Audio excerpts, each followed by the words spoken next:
असी अभिमान जाय जन भोरे, मैं सेवक रघुपति पति मोरे।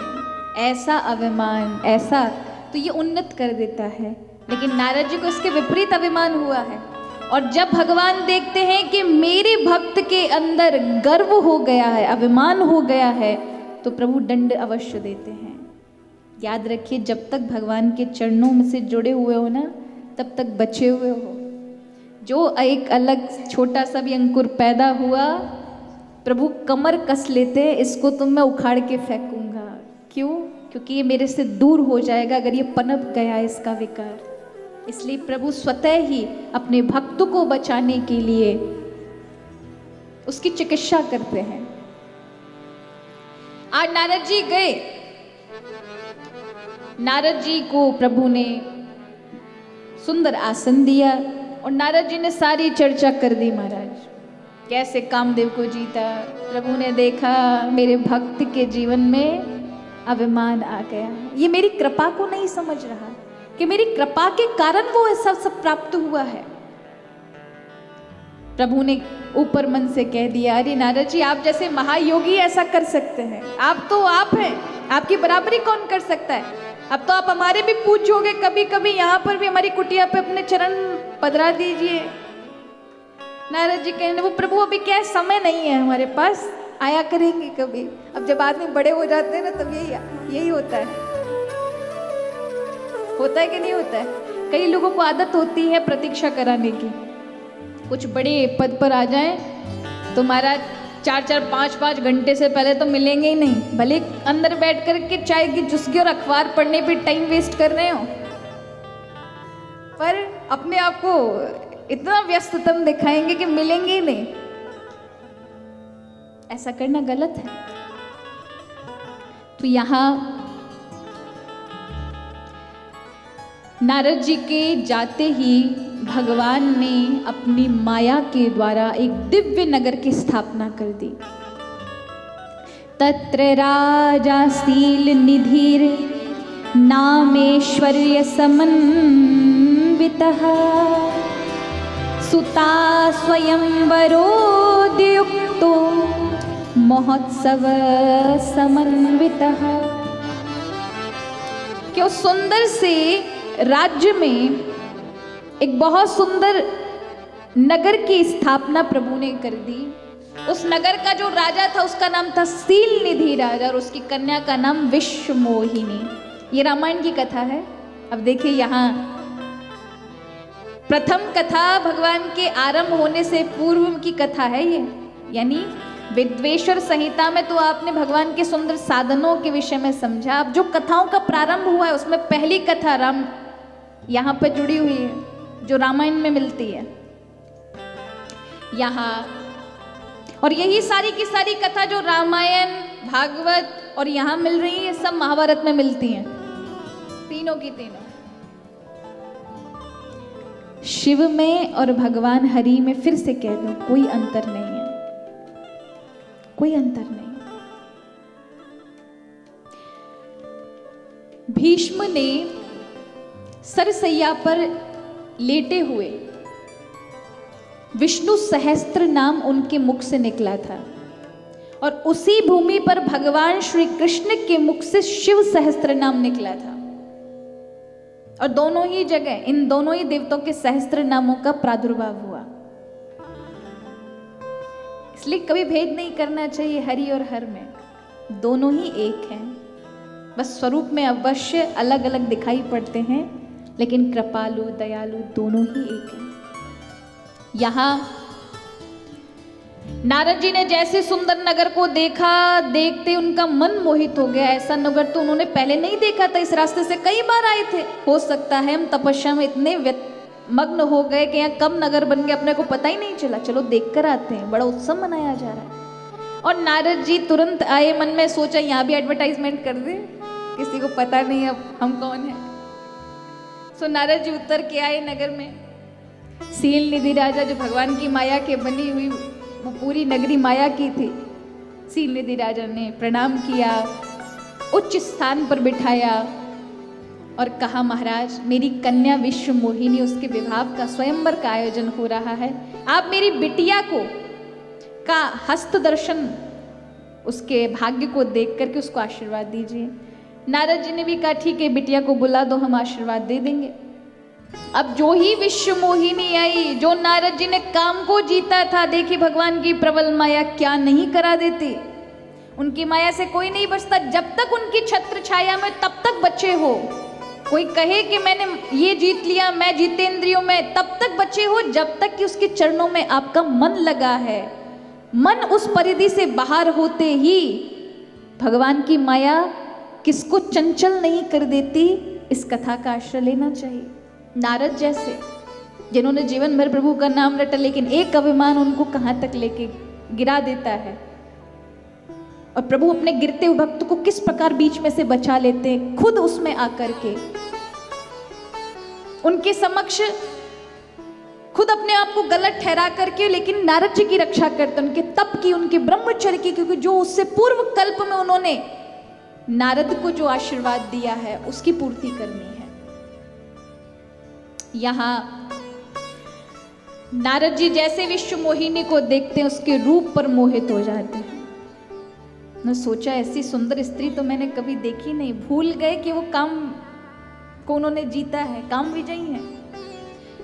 बिटिया का हाथ देखा, उसमें साफ साफ रेखाओं में उन्हें दर्शन हुआ कि इस बालिका को जो भी विवाह करेगा वो साक्षात नारायण ही है। इस कन्या के भाग्य में जो पति रूप में है वो नारायण है।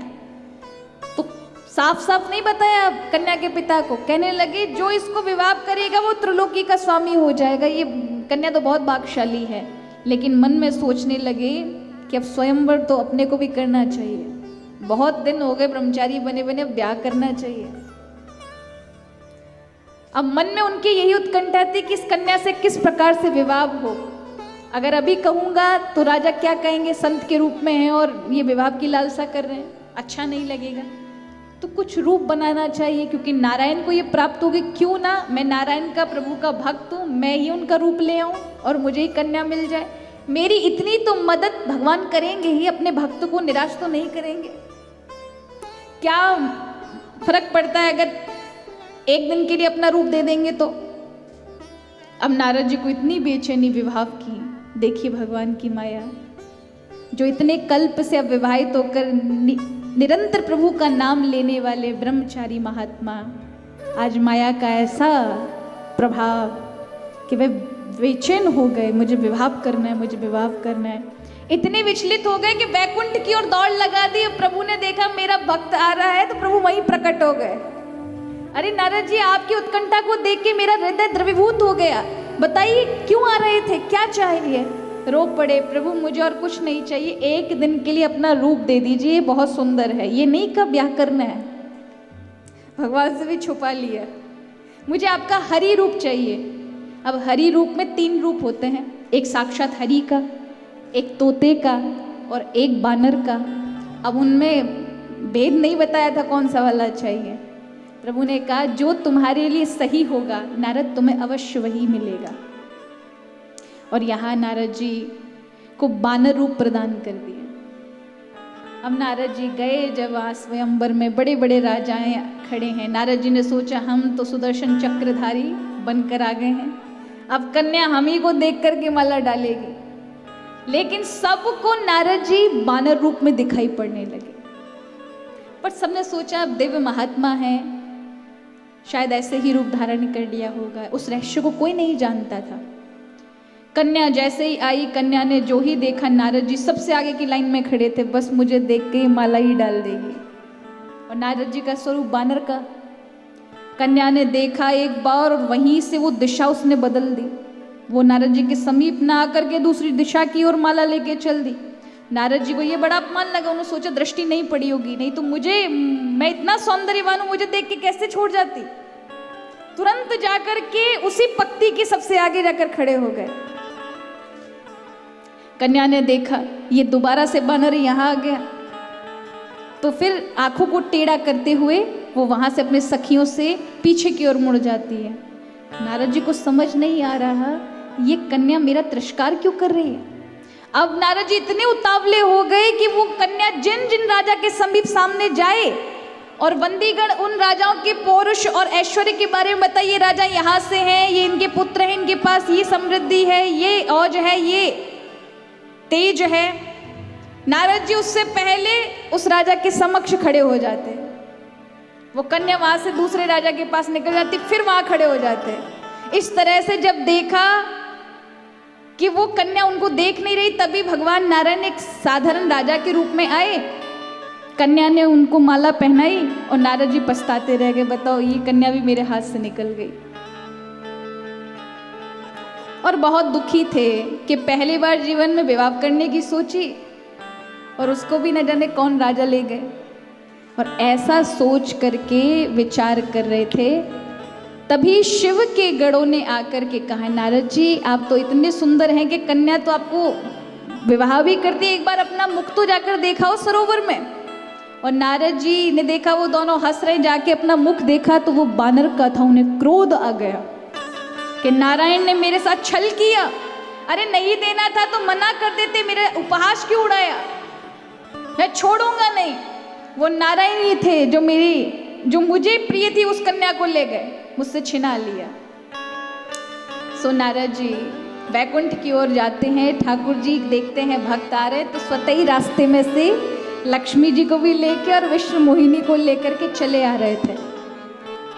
ये देख के नारद जी को तो जब जो उनका मन था जिस कन्या पे, उस कन्या को भी उनके साथ देखा उनकी पत्नी के रूप में, तो वो क्रोधित लाल लाल आंखें करके क्रोध में भर गए। हे दुष्ट महाविष्णु, तुम हमेशा कपटी हो, लोगों को छलते हो, तुमने मुझे मेरी प्रिय वस्तु को भी मुझसे छीन लिया, इसलिए जाओ, तुम अपनी मनमानी करते हो, आज तुम्हारे पल्ले कोई और पड़ा है, नारद पड़ा, तुम्हें बता देगा।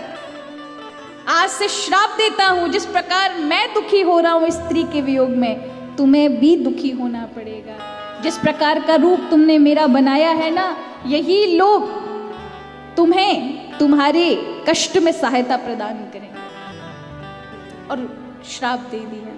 उसी समय भगवान की माया हटी, ना वहाँ लक्ष्मी थी, ना विश्व मोहिनी थी, ना वहाँ कोई नगर था, ना कोई सील निधि राजा था। अब तो नारद जी ने चारों ओर देखा, कोई नहीं है यहाँ। और अचानक से उन्हें स्मृति आई कि वो तो कामदेव के विजेता है, वो उन्होंने तो काम को जीता है, और उन्होंने ये क्या कर दिया, स्वयं अपने इष्ट को ही श्राप दे दिया। फूट फूट कर रोने लगे, प्रभु के चरण पकड़ ली, प्रभु मेरे सारे श्राप मिथ्या हो जाए, मुझे नहीं पता प्रभु, मैं आपकी माया से ग्रसित हो गया, अभिमान में आ गया था, हरि मुझे बचाइए, हरि मुझे क्षमा करिए। प्रभु ने उठाया, हृदय से लगाया, पुत्र तुम मेरे भक्त हो और तुम्हारे अंदर एक विकार का जन्म हो गया था, और अगर उस समय मैं तुम्हारा अपमान करता या तुम्हें मना करता तो तुम्हें शायद समझ नहीं आता, इसलिए तुमने अपने ही कृत्य से उसे देखा, उस माया में स्वतः जिसका तुम्हें अभिमान था वो स्वतः ही तुम कर आए, तुम फंस गए। जब तक मेरे चरणों में मन लगा होता है तब तक व्यक्ति को ये सब विकार नहीं सताते, लेकिन तुम मेरे मन से छूटे इसलिए तुम्हारे पर ये सब चीजें हुई। अब तुम्हारा अभिमान जा चुका है, और अगर श्राप मिला है तो कोई बात नहीं, अपने भक्त के लिए तो मैं बहुत कुछ सहन कर लेता हूँ, पर मैं अपने भक्त को गिरने नहीं देता।